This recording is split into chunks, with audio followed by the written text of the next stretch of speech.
Hi అండి. నమస్తే. Welcome to our channel voice of Lakshmi. Tanikella Kalyani గారు రచించిన రాగమయం అనే నవలను ధారావాహికంగా వింటున్నాం కదండి.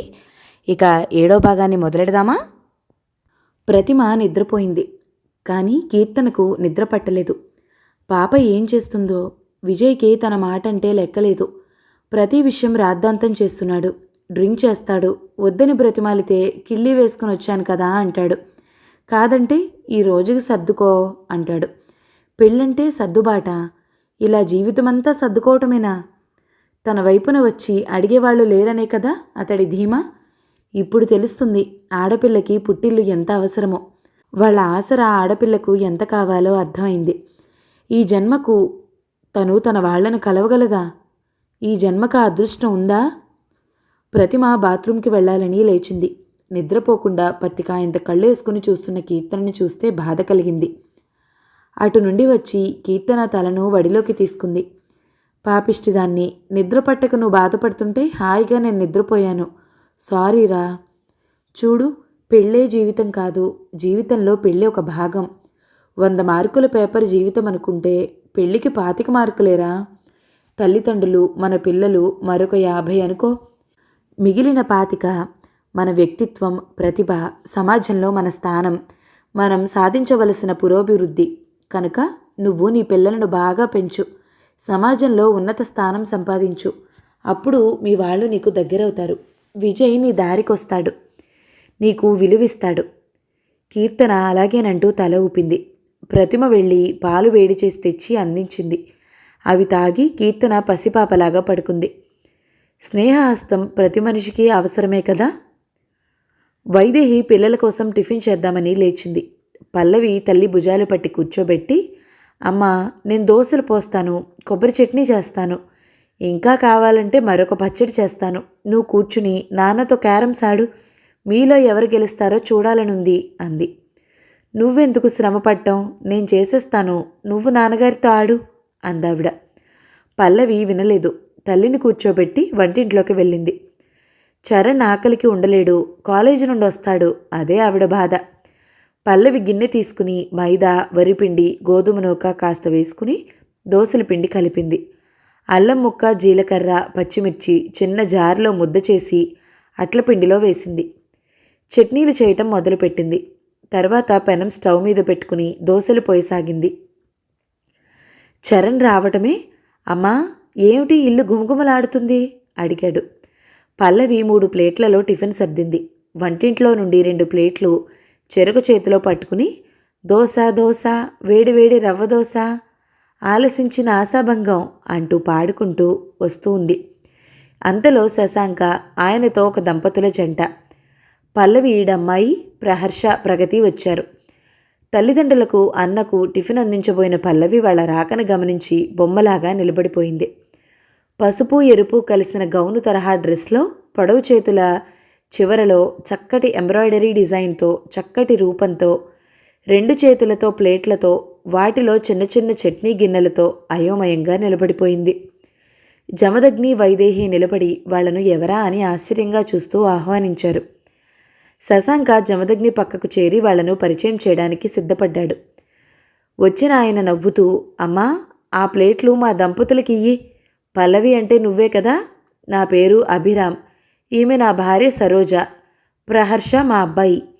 ఈ అమ్మాయి మా మరదలు కూతురు మంజీరా అంటూ పరిచయం చేసుకున్నారు. పల్లవి వారికి ఆ ప్లేట్లు అందించింది. అయ్యా మీరు కూర్చోండి, అమ్మా మీరుండండి అంటూ వాళ్లను తమతో ఉంచేశారాయన. శశాంక వాళ్లను జమదగ్నికి పరిచయం చేశాడు. పల్లవి వెంట ప్రగతి లోపలికొచ్చింది. పల్లవి మిగిలిన వారికి దోశలు అందించింది. అభిరామ్ దోశ తింటూ, చూడమ్మాయి ఈ 2వ పచ్చడి ఏమిటమ్మా అడిగారు. పల్లవి మెల్లగా, టమాటో, ఉల్లిపాయ, కొత్తిమీర, పచ్చిమిరపకాయలు కలిపి చేశానండి అంది. చాలా బాగుందమ్మా. తొందర ఏమీ లేదు. మరి కాసిన దోశలు వేసి తీసుకురామ్మా. ప్రయాణం చేసొచ్చాను కదా, ఆకలిగా ఉంది అన్నాడు అభిరామ్. చరణ్ మంచినీళ్ళ గ్లాసులు తెచ్చి వాళ్ళకి అందించాడు. పల్లవి ప్రహర్షకి కూడా ప్లేట్లు అందిస్తుంటే, మా నాన్నగారు మీకు ఒక కట్టంగాడిని పరిచయం చేద్దామని వచ్చారు. టిఫిన్ పెట్టి మర్యాదలు చేస్తున్నారు. ఆయన ప్లాన్ మీకు చెప్పలేదని తిట్టగలరు అని ఉప్పందిస్తున్నాను అన్నాడు. పల్లవికి అతడి చేతికిచ్చిన టిఫిన్ ప్లేట్ లాక్కోవాలనిపించింది. మంజీర వాళ్ళ మాటలు విని అన్నను గిల్లింది. అతడు అబ్బా అని చేయి చూసుకుంటుంటే పల్లవి ఆమెను స్నేహంగా చూస్తూ థ్యాంక్స్ అంది. పల్లవి దోశలు పోసి వాళ్ళ ప్లేట్లలో మళ్ళీ వేసింది. ఎవరికైనా ఆయన భోజన ప్రియుడని అర్థమైపోతుంది. అమ్మాయి, నేను తిండి దగ్గర అస్సలు మొహమాట పడను. అయినా మహాకవి గురజాడ తిండి కలిగితే కండ కలదోయ్, కండ కలవాడే మనిషోయ్ అన్నారు. అందువల్ల నాలాంటి మనుషులు దేశానికి కావాలి. అందరి టిఫిన్లు అయ్యాయి. చరణ్ వంటింట్లోకి వచ్చాడు. అన్నయ్య, ఈ దోశ తినరా, మరొకటేస్తాను. అసలు ఇవి మొదలుపెట్టిందే నీకోసం. ఏం చేస్తాం, నీకు దంతసిరి లేదు అంటూ ప్లేట్ అందించింది. చరణ్కి వాడిన చెల్లి ముఖం చూస్తే జాలి వేసింది. దోశ ఉల్లిపొరలాగా ఎంతో మృదువుగా ఉంది. దోశ తుంపి చట్నీలో అద్ది మొదట చెల్లి నోట్లో పెట్టాడు. నువ్వు తినరా అంది. అభిరామ్ ఆమెను ఆప్యాయంగా చూస్తూ, ఏమ్మా, ప్రహర్షని పెళ్లి చేసుకోవటం నీకు ఓకే కదా అడిగారు. నేను మీ అబ్బాయిని కొన్ని అడిగాను. అవి ఆయనకు నచ్చితే నాకు అంగీకారమే, ఏమాత్రం తొట్రుపడకుండా చెప్పింది. ప్రహర్ష వచ్చి తండ్రిని పక్కకు తీసుకెళ్లి చెప్పాడు. ఆయన వస్తుంటే పల్లవి అంది, జీవితంలో నేను ఎప్పుడూ పొరపాటున పెళ్లి చేసుకున్నాను అని అనుకోకూడదండి. ఈ వివాహం నా జీవితాన్ని మరింత ఉద్దీపన చేసిందనుకోవాలి. అది నా అభిప్రాయం. ఆయనకి బాగా అర్థమైంది ఆమె. అవునమ్మాయి, నువ్వు చెప్పింది అక్షర సత్యం. నేను అంగీకరిస్తున్నాను. నీకు ఈ ఇల్లు ఎలాంటిదో మా ఇల్లు అలాగే అవుతుందని నా అభిప్రాయం. సరోజ పల్లవి బుగ్గలు పుణికి, నేను కోడలి కోసం కాదు, కూతురుని సంపాదించుకోవాలని వచ్చాను.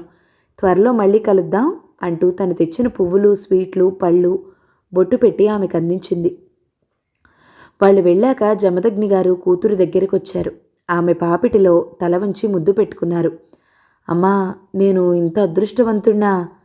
ఏ దైవం నన్ను నిన్ను దీవించి ఈ ఏర్పాటు చేశాడమ్మా. పడి లేచిన అలా ఇంత ఉన్నతంగా ప్రయాణం చేస్తుందా అని అంటున్నప్పుడు ఆనందంతో ఆయనకి కన్నీళ్ళొచ్చాయి. వైదేహి కూతురిని అక్కున చేర్చుకుంది. పల్లవి, మీ నాన్నగారిని తల ఎత్తి చూసి తిరిగే అదృష్టం కల్పించావా? మా ఇంటికి ఆనందం కలిగించావా? కన్యాదానం చేసే అదృష్టం మాకు కల్పించావా అంది. చరణ్ ఆనందంతో చెల్లి చేతిని ముద్దు పెట్టుకున్నాడు. అమ్మా, దీనంతటికీ కారణం ప్రహర్ష గారు, సారీ బావగారు అన్నాడు. అన్న చుట్టరికం కలపడం చూసి పల్లవి సిగ్గుపడింది. అంతలో ప్రహర్ష మాటలు గుర్తుకొచ్చి లోపలికి పారిపోయింది. శ్రీచరణ్ ఈశ్వర్కి ఫోన్ చేసి విషయం చెప్పాడు. ఈశ్వర్ ఆనందంతో ఇంట్లో అందరితోనూ మాట్లాడాడు. అందరి మనసులలో కీర్తన మెదిలింది. ఏదైనా అలాగే ఉంటుంది. కుటుంబంలో ఏ వ్యక్తి లేకపోయినా ఆనందం పరిపూర్ణంగా అనుభవించలేరు. మంచి రోజు చూసుకుని శశాంకను తీసుకుని జమదగ్ని గారు మగపెళ్లి వారింటికి బయలుదేరారు. అభిరామ్ గారు ఎంతో సంతోషంగా ఆహ్వానించారు. ప్రహర్ష వీళ్ళు వస్తున్నారని సెలవు పెట్టి ఇంటి దగ్గరే ఉన్నాడు. సరోజ బంధువులను కొంతమందిని పిలిచింది. అందరూ సంతోషం పంచుకున్నారు. జమదగ్ని గారు కట్నం వివరాలు మాట్లాడబోతే అభిరామ్ గారు సున్నితంగా వారించారు. నాకు ఒక్కడే కొడుకు, వాడి పెళ్లి ఘనంగా చేయాలని మా దంపతుల కోరిక. కట్నం వద్దు, పెళ్లి బాగా చేయండి చాలు అన్నారు. సరోజ నవ్వుతూ, మా కోడలే మాకు కట్నం, మీరు గతం మర్చిపోయి ఉత్సాహంగా పెళ్లి చేయండి, మాకు అదే కావాలి అంది. జమదగ్ని గారు మనస్ఫూర్తిగా అన్నారు. సరే, 2 లక్షలు పిల్లలిద్దరి పేరు మీద ఫిక్స్డ్ చేశాను. అమ్మా, వియ్యపురాలిగా మీకు, ఆడపడుచుగా పాపకు 1,00,000 రూపాయలు ఇస్తున్నాను. దయచేసి మీ అన్నయ్య ఇస్తున్నాడని స్వీకరించండి అన్నారు. ముహూర్తం పెట్టి కళ్యాణ మండపం మాట్లాడి చెప్తాము అన్నారు. విజయవాడ నుండి జమదగ్ని శశాంక వచ్చేశారు. ప్రహర్ష వైజాగ్ వచ్చేశాడు. సినిమాకి వెళ్దామని పల్లవికి ఫోన్ చేశాడు ప్రహర్ష. ఆమె నిష్కర్షగా చెప్పింది, పెళ్లి తర్వాతే విహారాలు, ఫోన్ వరకే మీకు పర్మిషన్. ప్రహర్ష పెదవి కొరుక్కుంటూ, నీకంటే మీ ఫాదర్ నయం, వస్తూ ఉండు నాయనా అన్నారు. పల్లవి అతన్ని ఏడిపిస్తూ, మాట వరుస కంటే రోజూ వచ్చి తిష్ట వేద్దాం అనుకుంటున్నారా, నథింగ్ డూయింగ్ అంది. అతడు కోపంగా, స్త్రీలది అమృత హృదయం అంటారు, మరీ ఇంత కఠిన పాషాణమా? అవును, చక్కగా ప్రేమ ఎంత మధురం, ప్రియురాలు అంత కఠినం అని గొంతెత్తి పాడుకోండి.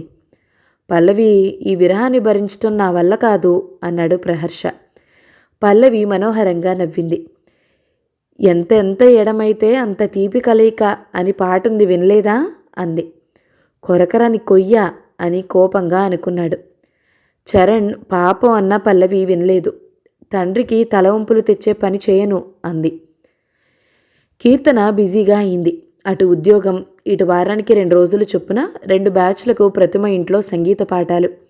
ఒక్కొక్కరు 200 ఇస్తారు. అంతా ప్రతిమ ఏర్పాటే. అది ఎలా జరిగిందంటే, విజయ్ పాపతో 4 రోజులు ఉండిపోయాడు. 3వ రోజు మరీ ఉండలేక కీర్తన ఫోన్ చేసింది. విజయ్ ఇంటి వద్ద లేడు. మేనమామకు బాగుండలేదంటే తల్లిని తీసుకుని వెళ్ళాడట.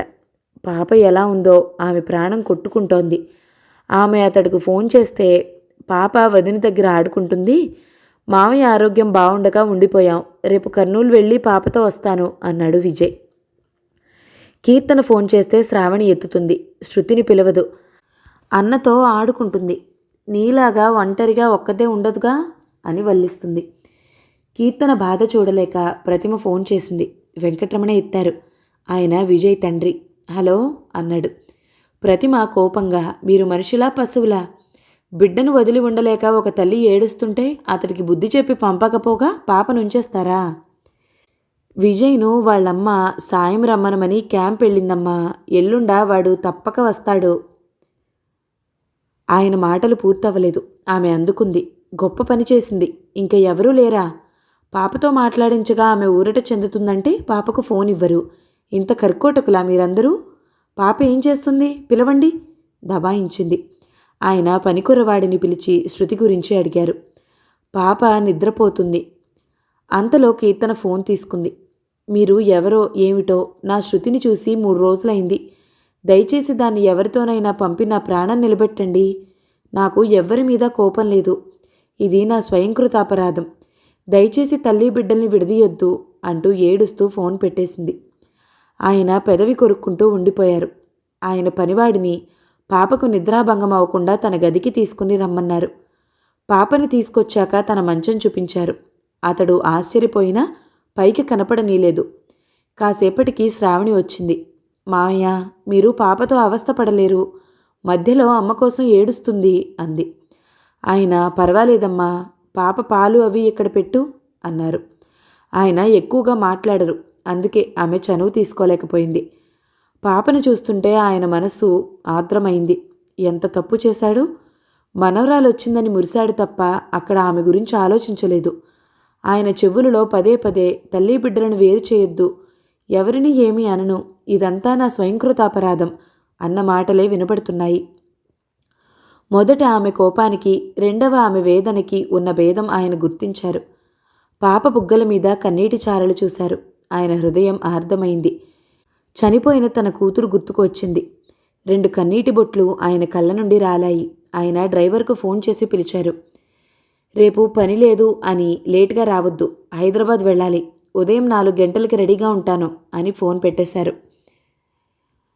మనవరాలి పక్కన పడుకున్నారు. సగం రాత్రి వేళ పాప లేచి, తాత పాలు అంది. ఆయన లేచి ఫ్లాస్క్లోని పాలు గ్లాసులో పోసి చక్కెర కలిపి అందించారు. శృతి, ఉదయమే అమ్మ దగ్గరకు వెళదాం ఏం అన్నారు. పాప కళ్ళలోకి చమక్మని కాంతి వచ్చింది. తాతగారు నిజమా అని అడిగింది. ఆయన తల ఊపారు. పాప ఆయన మెడ చుట్టూ చేతులు వేసింది. తాతగారు మీరు గుడ్ బాయ్ అని బుగ్గ మీద ముద్దు పెట్టింది. ఆయన అపురూపంగా బుగ్గ తడుముకున్నారు. పాప నిద్రమాని కబుర్లు చెప్పసాగింది.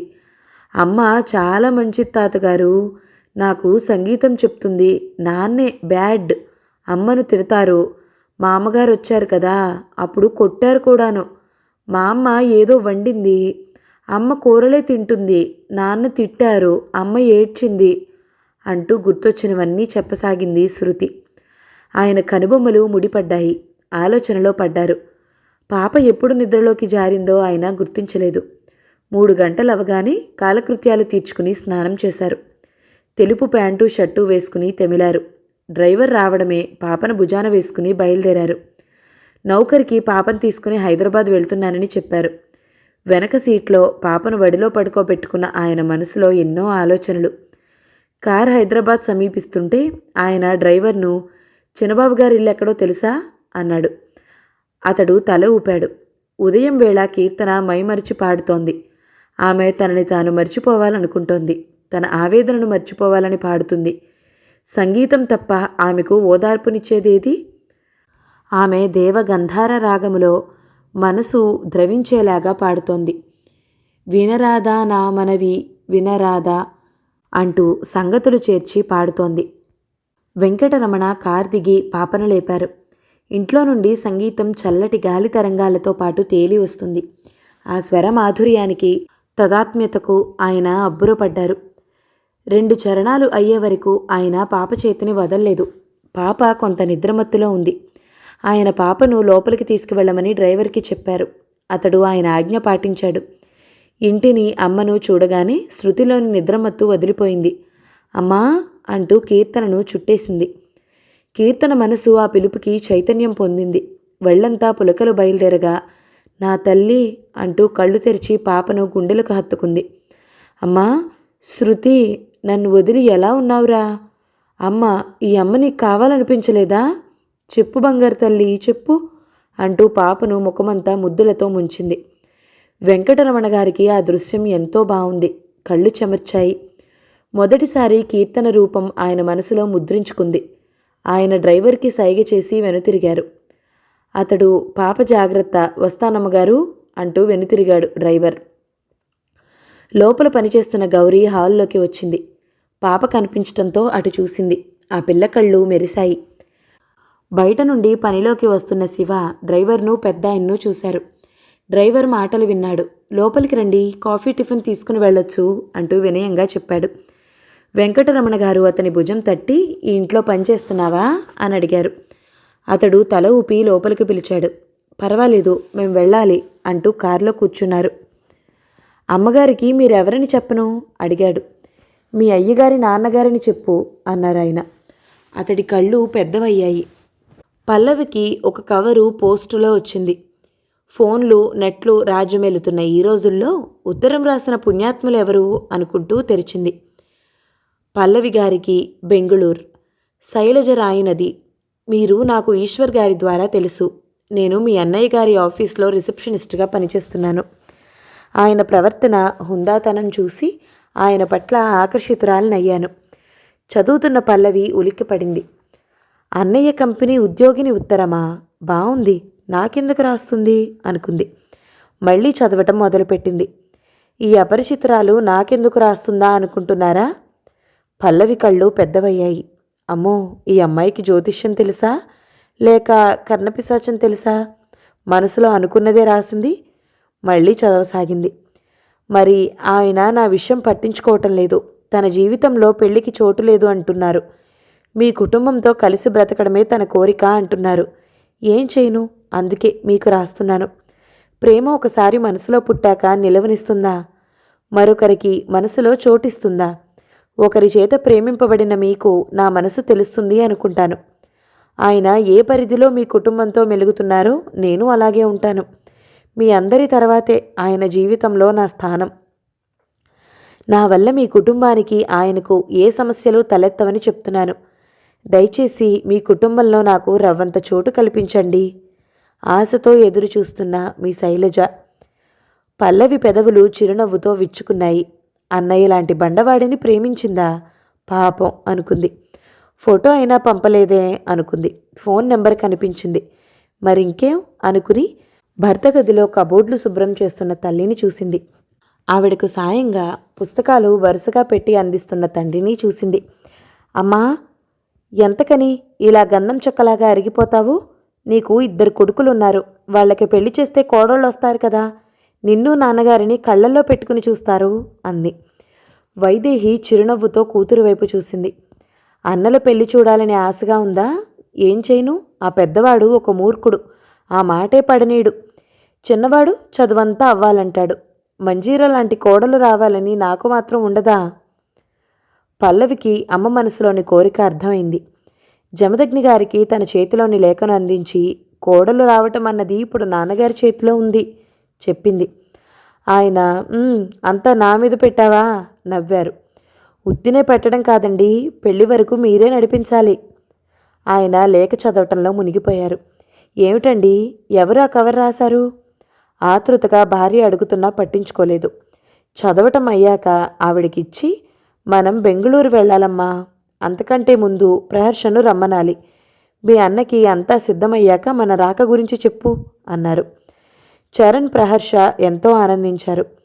జమదగ్ని అభిరామ్ గారికి, సరోజకి విషయమంతా చెప్పారు. బావగారు, మాకు బెంగుళూరు చూడాలనుంది. అబ్బాయితో సహా మేము వస్తాం. మనకి నచ్చిన చోట పెళ్లి బట్టలు కొందాం అన్నారు. పల్లవి ఈశ్వర్కి ఫోన్ చేసింది. అన్నయ్య, మేము నీ దగ్గరకు వస్తున్నాం. మళ్ళీ పెళ్ళయ్యాక అవ్వదు కదా అంది. ఆమె మాటల అర్థం వేరు, అతడు అనుకున్న విషయం వేరు. చెల్లి తమ్ముడే కాదు, అమ్మా నాన్నగారు వస్తున్నారంటే ఆనందించాడు. చరణ్ ఫోన్లో బావగారి కుటుంబం కూడా జతయ్యారని తెలిసి ఆశ్చర్యపోయాడు. 4 హోటల్ రూమ్స్ బుక్ చేశాడు. వాళ్ళు వస్తే అన్నీ చూపించాలని సెలవు పెట్టాడు. కంపెనీలో రిసెప్షన్లో శైలజ కూర్చుని తన పని చేసుకుంటోంది. అంతలో ఎదురుగా ఒక అమ్మాయి, 2 అబ్బాయిలు నిలబడ్డారు. మేము వైజాగ్ నుండి వచ్చాం. రిసెప్షన్ జాబ్ చేస్తున్న శైలజ మ్యామ్ను. పల్లవి మాటలు పూర్తవలేదు. ఆ అమ్మాయి ఫోన్ పెట్టేసి, మీరు పల్లవి గారు కదూ, మీరు శ్రీచరణ్, వీరు మీ వుడ్బీ గారు అంటూ ఆనందంగా వచ్చి పల్లవి చేయి పట్టుకుంది. అమ్మో, మీరేమిటో అనుకున్నాను, అసాధ్యులే, మా అన్న పాపం అంది. చరణ్ ప్రహర్షను ఆమెకు పరిచయం చేసి అందరినీ కూర్చోమని బాయ్ను పంపి కాఫీలు తెప్పించింది. వాళ్ళు ఆమెను తీసుకుని హోటల్ రూమ్కి వచ్చారు. రావడమే పెద్దవాళ్ల కాళ్లకు నమస్కరిస్తున్న శైలజను చూసి ఈశ్వర్ కంగారు పడ్డాడు. జమదగ్ని దంపతులు ఆమెను ఆదరంగా పైకి లేవదీశారు. వారి రాకకు గల కారణం అతడికి క్రమేపీ అర్థమవసాగింది. శైలజ డిగ్రీ చదువుకుంది. పీజీ ప్రైవేట్గా చదువుదామనుకుంటుంది. వాళ్ళ నాన్నగారు ఆర్మీలో పనిచేస్తున్నారు. 2 అమ్మాయిలు. ఈ అమ్మాయి 2వది. తల్లి ఈమె ఉంటారు. జమదగ్ని గారు, చెల్లి పెళ్ళి మళ్ళీ నెలలో కదా, అదయ్యాక నీ పెళ్లి చేద్దాం అనుకుంటున్నాం, ఏమంటావు అన్నారు. ఈశ్వర్ తన మనసంతా వెల్లడించాడు. పెళ్లి పేరుతో తనను దూరం చేయొద్దన్నాడు. తనకి పెళ్లి చేసుకోవాలనే కోరిక లేదన్నాడు. జీవితాంతం వారి సేవ చేసుకుంటానన్నాడు. ఏమండి, నేను మాట్లాడొచ్చా? శైలజ బొమ్మరి ఇల్లులో జెనేలియా టైప్లో అడిగింది. జమదగ్ని తన ఆశ్చర్యాన్ని కనపడనీయకుండా తల ఊపాడు. నేను ఆయనని పెళ్లి చేసుకుందామనుకోవటం మీ నుండి దూరం చేయడానికి కాదు, మీ సేవలో నేను తరించాలని, మీ ఆత్మీయతలో జీవితం గడపాలని. ఆయనకి ఏ భయాలు వద్దని చెప్పండి. మీరు నిశ్చింతగా మా ఇంటికి రావచ్చు. పూజా మందిరంలాగా మీ దంపతుల కోసం, పిల్లల కోసం అన్ని సౌకర్యాలతో వసతి ఉంచుతాను. అత్తయ్య గారే హాయిగా వండుకునేటట్లు ఉంచుతాను. మీ వద్దకు వచ్చామా, మా పరిధిలో ఉండి మీకు సేవలు చేస్తాను. నాకు తెలుసండి, ఒక ఆచారం గొప్పది, ఒక సంస్కృతి గొప్పది. మన పెద్దలు ఇచ్చిన సాంప్రదాయం కాపాడుకోవాల్సిన బాధ్యత మన మీద ఉంది. అలా కాపాడుకునే వాళ్ళకి అడ్డు తగలడం చాలా హేయమైన పని. ఈశ్వర్ ఆమె మాటలకు మంత్రముగ్ధుడయ్యాడు. జమదగ్ని ఈశ్వర్ భుజం తట్టి, చాలామందికి విద్య ఉంటుంది, కానీ కొంతమందికి మాత్రమే వివేకం ఉంటుంది. అటువంటి సంస్కారవంతులు మన జీవితంలోకి ప్రవేశించాలనుకున్నప్పుడు అడ్డు చెప్పడం భావ్యం కాదు అన్నారు. ఈశ్వర్ వినయంగా, బాబుగారు మీ ఇష్టం అన్నాడు. అయితే ఒక ప్రార్థన, మీ అందరి సమక్షంలో నేను రిజిస్టర్ మ్యారేజ్ చేసుకుంటాను. మీరు తప్పక ఒప్పుకోవాలి అన్నాడు. వైదేహి గొణికింది. ఏ కోవెలలో అయినా చేసుకోవచ్చు కదా, ఏ ముచ్చట లేకుండా ఇదేం బాధ? జమదగ్నికి తెలుసు ఈశ్వర్ ఎందుకు రిజిస్టర్ మ్యారేజ్ అంటున్నాడో. కీర్తన పెళ్లి చేయలేని తన చేత వాడు పెళ్లి చేయించుకోలేక ఇలా రిజిస్టర్ మ్యారేజ్ అంటున్నాడు. సరే, ఏదో ఒకటి, వాడు ఎలాగైనా ఒక ఇంటివాడవ్వాలి. అందరూ శైలజ ఇంటికి మర్నాడు వెళ్ళి వాళ్ళ అమ్మగారిని కలవాలనుకున్నారు. ఇంటికి వచ్చిన విజయ్కి భార్య కూతురు కనిపించలేదు. అమ్మగారేరి అడిగాడు గౌరిని. కాలేజీకి వెళ్ళారండి చెప్పింది.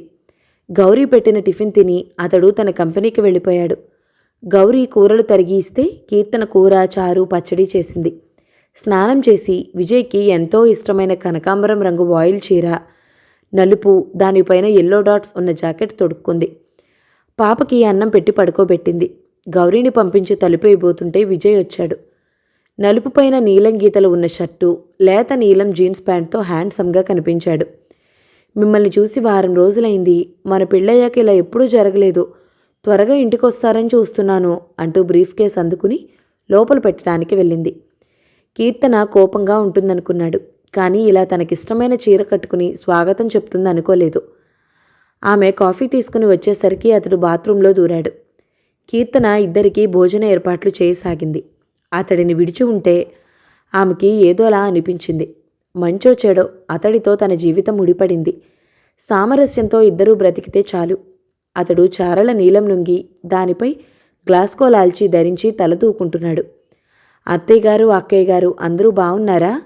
రండి, అన్నం తింటూ మాట్లాడుకుందాం అంది కీర్తన. నాకు ఆకల్లేదు, నువ్వు వెళ్ళి తిను ముక్తసరిగా చెప్పి పౌడర్ తీసుకుని రాసుకున్నాడు. ఓ, మీరు వచ్చేటప్పటికి ఇంటి దగ్గర లేనని కోపమా? మీ కీర్తన ఇప్పుడు బిజీ అయిపోయింది. మ్యూజిక్ లెక్చరర్గా కాలేజీలో చేస్తున్నాను. అదీ కాక ప్రతిమ ఇంట్లో పిల్లలకు క్లాసులు చెప్తున్నాను ఆమె ఉత్సాహంగా చెప్పింది. నీకు నచ్చితే నువ్వేమైనా చేయగలవు, నా పరువు మాత్రం పీకి పారేయగలవు. అదేమిటండి, నేను ఉద్యోగం చేస్తే మీ పరువు ఎందుకు పోతుంది? మీరే కదా నా కాళ్ళ మీద నేను నిలబడాలని చెప్పారు. నేను చెప్పినవన్నీ చేస్తున్నావా? పాపను నేను తీసుకెళ్లానని తెలుసు. రావటం 4 రోజులు లేట్ అయితే ఊరువాడ గోల చేస్తావా? మా నాన్నగారిని మాటలంటారా? ఆయన గుమ్మంలోకి వస్తే గౌరవించకుండా పంపేస్తావా? అతడు విరుచుకుపడ్డాడు. పాపను విడిచి ఎప్పుడైనా ఉన్నానా? ఉండలేకపోయాను. మీరు మరొక క్యాంప్ వెళ్లారు. మీ వాళ్లతో మీరుండండి, నేను కాదనను. నువ్వు మాత్రం కలిసి ఉండవు. మీ వాళ్ళు నీకు దూరమయ్యారు, అందుకని నా వాళ్ళు నన్ను కలవకూడదు. అదేగా నీ ఉద్దేశం?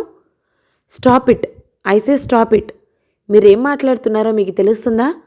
ఇన్ని రోజులు కలిసుండి నా గురించి ఇంత బాగా తెలుసుకున్నారా? తప్పండి, తప్పు మాట్లాడుతున్నారు అంటూ ఉంటే ఆమెకు ఏడుపు వచ్చేసింది. నువ్వు తప్పు చేశావనే చెప్తున్నాను. ఏనాడు ఆయన రాగలడని నేను అనుకోలేదు.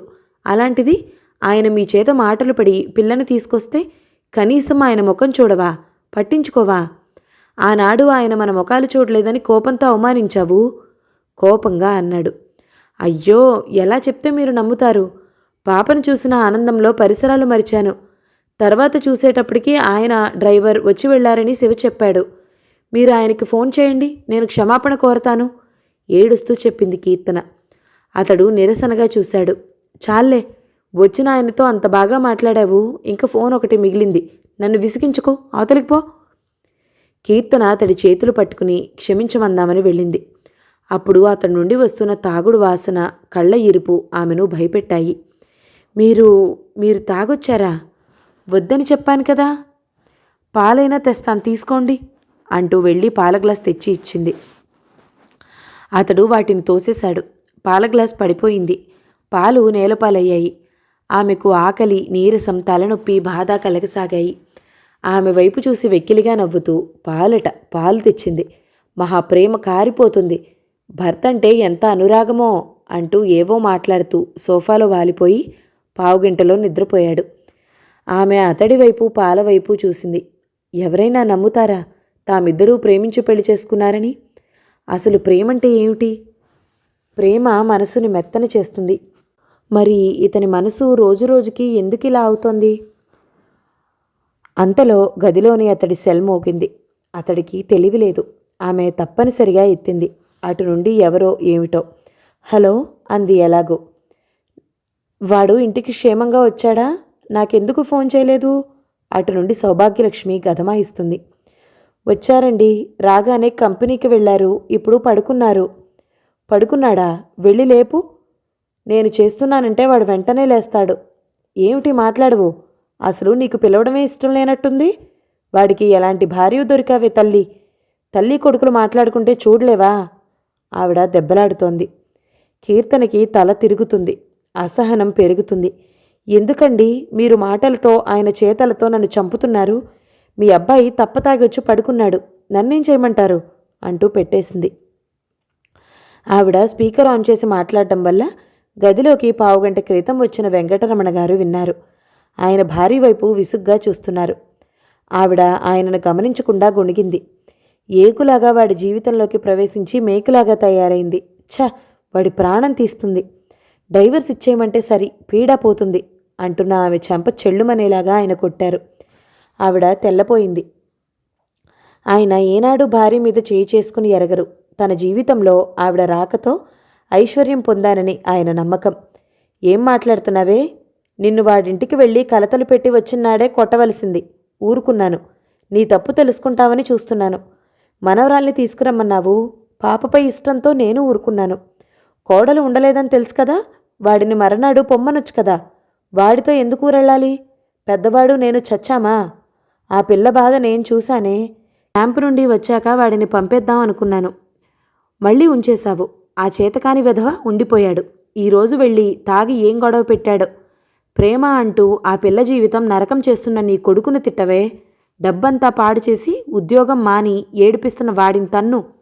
వాడిని, మీ కొడుకును ఎన్ని మాటలంటున్నారండి? ఆవిడ బాధపడింది. వాడిలో మార్పొచ్చే వరకు నువ్వు ఫోన్ చేశావా నా మీదొట్టు. ఆయన తిరుగులేనట్టు చెప్పాడు. ఈ ఇంట్లో వాళ్ళు ఎవ్వరూ చేయకూడదు. ఆవిడ అయ్యో అయ్యో అదేమిటండి అంటూ నెత్తి కొట్టుకుంటోంది. 7వ భాగం సమాప్తం. నవల ముగింపుని తర్వాతి భాగంలో వినేద్దామండి. నవల మీకు నచ్చినట్లయితే లైక్ చేయండి, షేర్ చేయండి, మంచి కామెంట్ చేయండి. మన ఛానల్ని తప్పకుండా సబ్స్క్రైబ్ చేయండి. Thank you so much for watching. నమస్తే.